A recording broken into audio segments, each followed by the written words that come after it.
Hello viewers. So today I'm going to talk about the fifth skill called viewing. Every day is a visual learning day.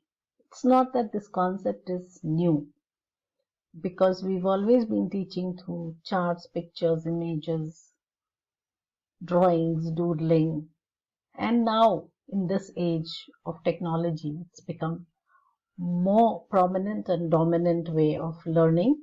And let's have a look at what viewing is. So it's an active process of attending and comprehending visual media such as television, advertising, images, films, videos, diagrams, symbols, pictures, drama, drawings, sculpture, paintings, you name it and it's there. So there used to be four macro skills, LSRW, listen, speak, read and write. The fifth has been added in the Canadian Common Curriculum and the Australian curriculum as well. So if we too do it formally in India, it would be nice. It's a learning style where, visual learners learn through seeing pictures. They perceive meaning from visual images and presentations. And it's a process that supports oracy and literacy.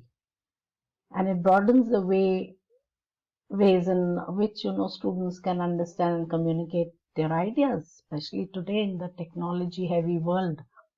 We are using a lot of nonverbal communication to express ourselves. And it's an active learning process. It's a dynamic process where, it's just like reading where you analyze the pictures, evaluate, appreciate the visual text, and you're more engaged with the visual text than anything else. And a professor is just a facilitator.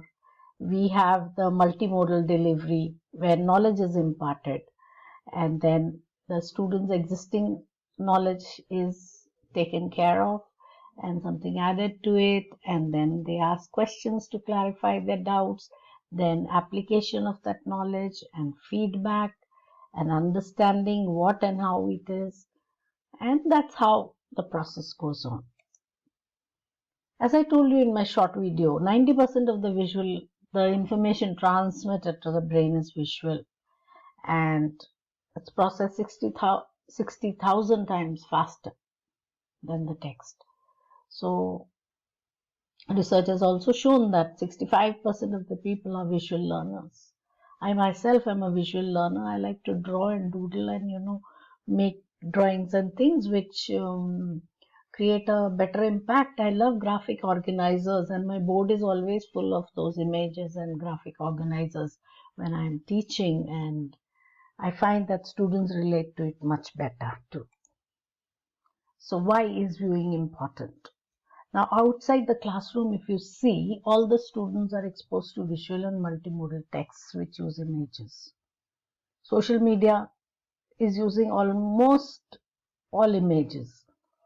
So why not give them opportunities to read, analyze and evaluate those type of texts in the classroom as well? Of course, we are doing it also. So YouTube videos, infographics, websites, blogs, social media sites, you find that it's a combination of print and images. And it does not distract a learner, it actually engages him more. We also like to flick magazines and things where pictures are there. So visual content is, 80% of what they see people retain if it is visual, 20% of what they read, and 10% of what they hear. So we are very poor listeners, but that also needs to be improved. Listening is a very important skill, and that's why we have podcasts and TED Talks and all, and of course webinars where you have to listen. And if there are colored visuals, it is found through a research, then 80% of the people like to read that. And 50% of more shares and all are there, if there are images with the text. Because 90% of the information sent to the brain is visual, as I told you. That's how important it is. And so it helps the children to develop certain skills. They analyze and evaluate visual text, they acquire information and appreciate ideas which are given visually, and they become more effective, active, and critical viewers. And it's more interesting as well, I feel. So there are some qualities of effective, active viewers.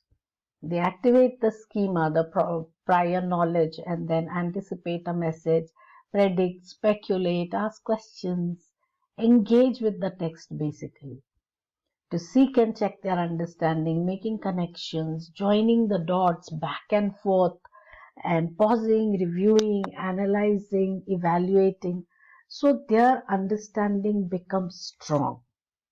And then after viewing, we should give opportunities to students to share their personal, critical, and creative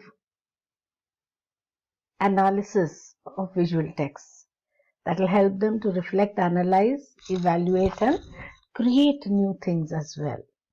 So there's a whole lot of viewing work. What is it representing? How is it constructed? What are the assumptions, purpose? At whom is the text directed?